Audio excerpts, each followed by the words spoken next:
Pelatih Timnas Indonesia Patrick Kluivert sudah tiba di Indonesia jelang persiapan Timnas melawan Australia di laga Grup C kualifikasi Piala Dunia 2026 zona Asia. Lalu apa saja yang harus diprioritaskan oleh Kluivert dalam menyiapkan skuad Timnas? Kami membahasnya bersama dengan pengamat sepak bola Bung Anton Sanjoyo yang telah bergabung bersama kami di Kompas Petang. Salam olahraga Bung Anton.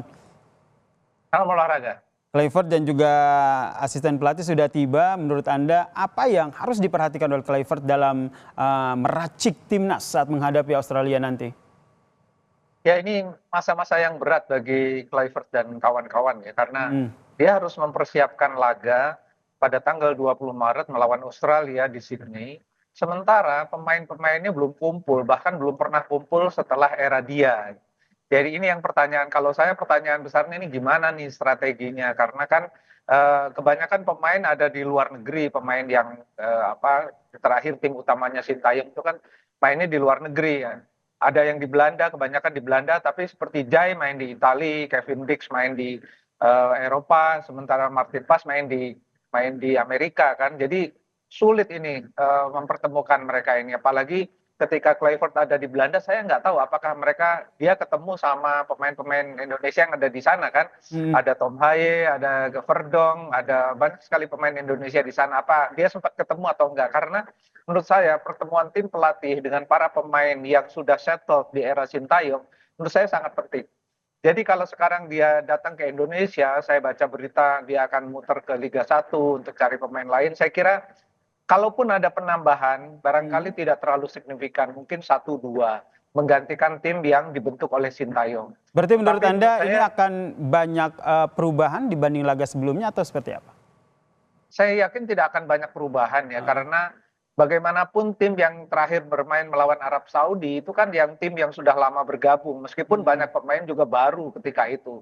Tapi at least mereka adalah pemain yang sudah dibentuk dalam satu tim gitu loh. Jadi kalau mau cari pemain, kemungkinan kalau mau menambah pemain adalah pemain-pemain yang dulu pernah dipanggil Sintayong, tapi kemudian mungkin karena 1-2 masalah tidak dipanggil lagi, mungkin bisa dihubungi lagi. Saya bicara pemain seperti Sadil Ramdhani misalnya, mungkin bisa diajak bicara, dipanggil lagi. Tapi kalau strateginya, menurut saya ini yang paling krusial harus dirumuskan oleh PSSI dan Kluivert serta timnya ya. Bagaimana menyiapkan tim ini tanpa kehadiran fisik pemain secara utuh. Ini yang Ini yang jadi menurut saya PR besarnya itu. PR besarnya ini ya, bagaimana menyiapkan tim tanpa kehadiran fisik dari tim tersebut. Diharapkan memang komunikasinya sudah berlangsung by telepon atau semacamnya. Ya. Tapi kalau Bung Anton melihat ini nanti kans dari pemain Liga Indonesia sendiri ini nanti dalam line up yang nantinya akan ditampilkan ataupun dihadirkan oleh Patrick Kluivert di laga Australia ini seperti apa? Karena kalau kita lihat ini kan masih akan ada naturalisasi ke depannya. Kalau naturalisasi sih menurut saya ya karena itu kebijakan PSSI lah, sudah nggak bisa ditahan lagi karena mereka ambisi betul ya dengan pemain-pemain diaspora itu. Mungkin Romeni kan akan bergabung, Ritual juga akan bergabung. Tapi kalau kita bicara kans pemain di liga, ya ini yang akan dilihat oleh Kluivert. Jadi misalnya seperti Sadil misalnya atau pemain muda Jens Raven misalnya kan bisa dilihat juga sama dia karena sebetulnya kalau dari bicara sisi permainan, sisi depan kan yang paling masih mengkhawatirkan. Tapi kan kalau dilihat dari timnya Sintayong, yang main di Liga 1 kan masih ada Hoki Caraka, masih ada Ramadan Sananta di lini depan. Si Kluivert ini akan lihat lagi gitu loh, sambil melihat kemungkinan striker-striker lain yang bisa dia kumpulkan dalam waktu yang sudah mepet sekali ini, apalagi memasuki bulan Ramadan dan lain-lain. Jadi menurut saya ini challenge-nya luar biasa berat ya bagi Kluivert. Yang kalau kita lihat di pertandingan sebelumnya yang selalu menjadi evaluasi dari timnas kita adalah lini depan begitu. Sambil menunggu Romeni yang katanya akan mengisi lini depan. Ini nanti yang Anda lihat strategi yang dilakukan Kluivert seperti apa? Ya saya kira memaksimalkan lagi ya. Karena kan satu harus diakui Indonesia kan nggak punya pemain yang dengan karakter striker murni. Ada Ramadan Sananta dan Hoki Caraka tapi kan nggak terlalu fit penampilan mereka.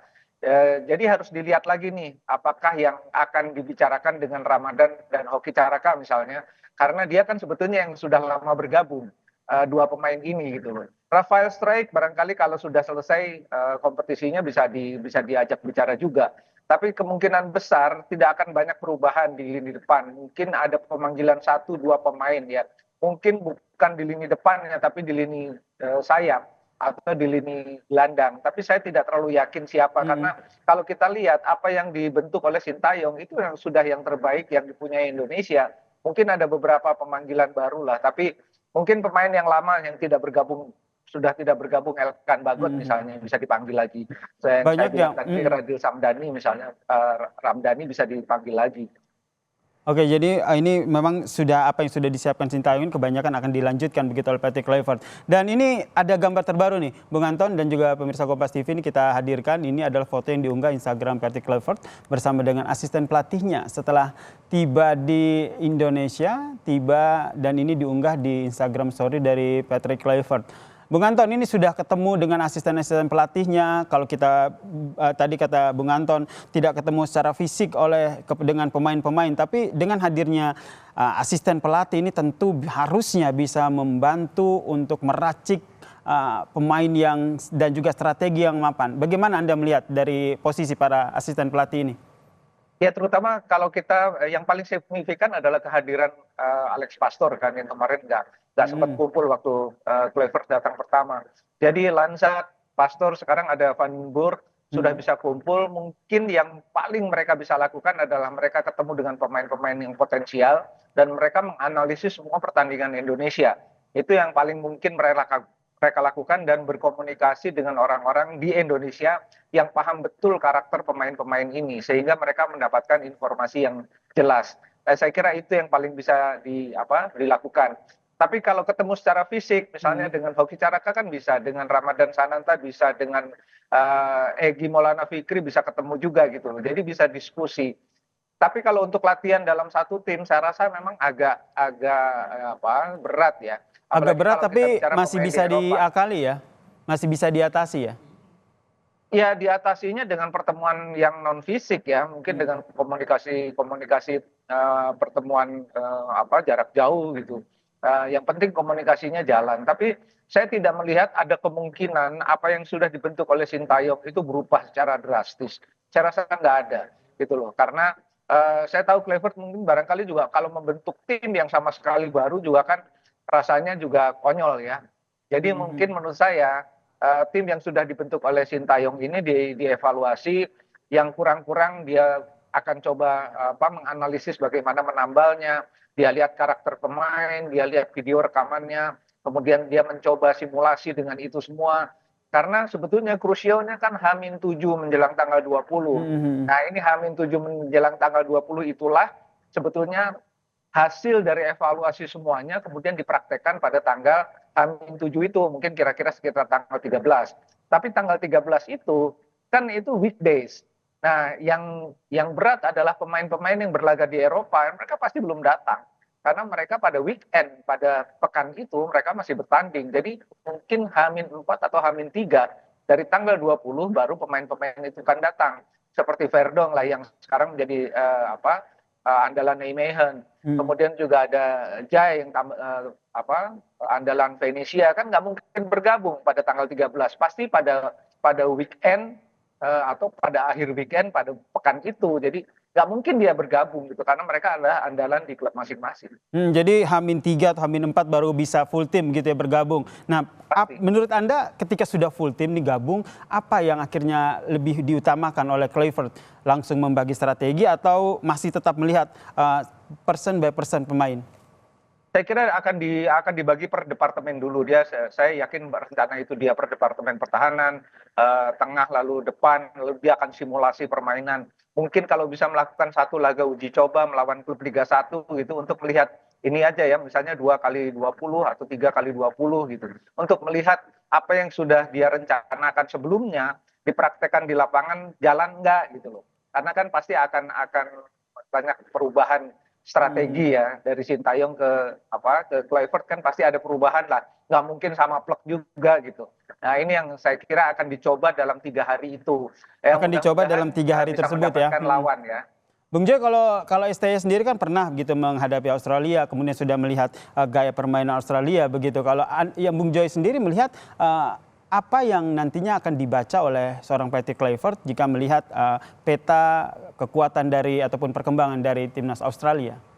Waktu lawan Australia kan draw kan, dan permainan Indonesia salah satu yang terbaik waktu itu, terutama dalam sisi bertahan. Nah, saya kira rekaman pertandingan itu pasti akan diulang-ulang, dilihat, dianalisis.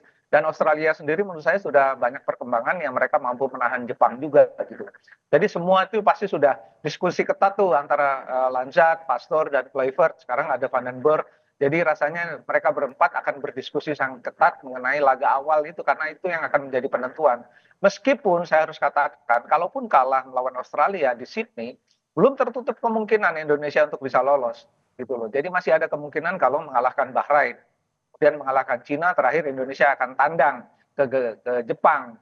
Jadi sebetulnya belum kiamat lah kalaupun kalah dari Australia, tapi pasti akan diusahakan sebaik-baiknya untuk meraih poin gitu loh.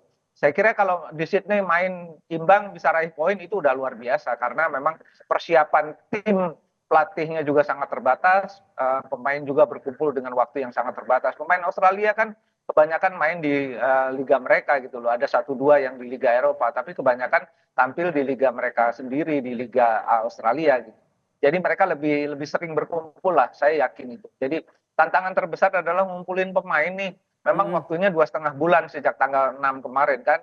Tapi untuk mengumpulkan pemain mungkin cuma 3-4 hari. Jadi ini saya rasa yang harus ditunggu adalah strateginya gimana dalam 3 hari itu betul-betul efektif. Oke, ini yang kita tunggu ya. Apa kira-kira strategi yang nanti akan diluncurkan oleh Patrick Kluivert, terutama menunggu starting 11-nya siapa nih. Yang jelas harapan kita bersama timnas Indonesia harus menang melawan Australia. Terima kasih Bung Anton Sanjoyo, pengamat sepak bola, telah berbagi perspektifnya di Kompas Petang. Salam sehat Bung Anton.